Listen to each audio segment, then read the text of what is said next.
Assalamualaikum warahmatullahi wabarakatuh. Pada kesempatan kali ini, kelas 10 semester ganjil akan belajar mengenai kebutuhan yang tidak terbatas.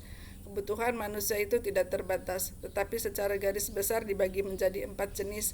Yang pertama, berdasarkan intensitasnya. Yang kedua, berdasarkan subjeknya. Yang ketiga, yaitu berdasarkan waktunya. Dan yang keempat, yaitu berdasarkan sifatnya.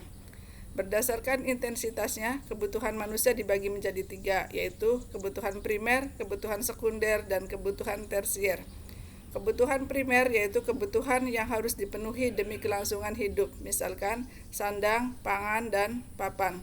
Yang kedua yaitu kebutuhan sekunder atau juga disebut dengan kebutuhan pelengkap, yaitu kebutuhan pelengkap yang dipenuhi setelah kebutuhan primer, misalkan sepatu, tas, TV, dispenser, kulkas, dan lain-lain.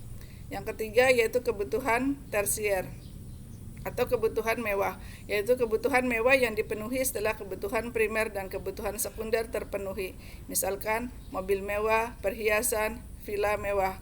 Yang kedua yaitu berdasarkan subjek pemenuhannya, yaitu ada 2, yaitu kebutuhan individu dan kebutuhan umum. Yang pertama, kebutuhan individu yaitu kebutuhan yang berhubungan dengan berbagai individu yang berbeda.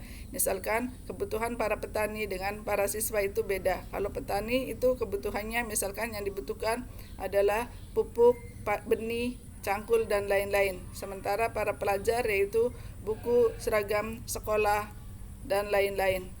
Kemudian yang kedua yaitu kebutuhan umum atau kebutuhan yang berhubungan dengan masyarakat atau juga disebut dengan kebutuhan sosial, misalkan jalan raya, jembatan, jaringan listrik, dan lain-lain. Yang ketiga yaitu berdasarkan waktunya. Berdasarkan waktunya kebutuhan manusia dibagi 2, yaitu kebutuhan sekarang dan kebutuhan di masa yang akan datang. Kebutuhan sekarang yaitu kebutuhan yang tidak dapat ditunda pemenuhannya dan harus dipenuhi sekarang ini juga. Misalkan obat bagi orang yang sakit, makanan bagi orang yang kelaparan, minuman bagi orang yang kehausan. Kemudian yang kedua yaitu kebutuhan masa yang akan datang, yaitu kebutuhan yang dirancang atau direncanakan untuk terpenuhi di masa yang akan datang. Misalkan orang tua menabung untuk mempersiapkan biaya kuliah anaknya. Kemudian yang keempat yaitu berdasarkan sifat pemenuhan kebutuhan. Ada kebutuhan jasmani dan kebutuhan rohani. Kebutuhan jasmani yaitu kebutuhan yang berhubungan dengan tubuh manusia, misalkan makanan, obat-obatan, olahraga, istirahat yang teratur.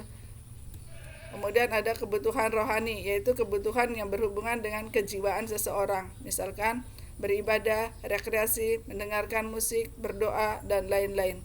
Demikian informasi mengenai jenis kebutuhan manusia. Wassalamualaikum warahmatullahi wabarakatuh.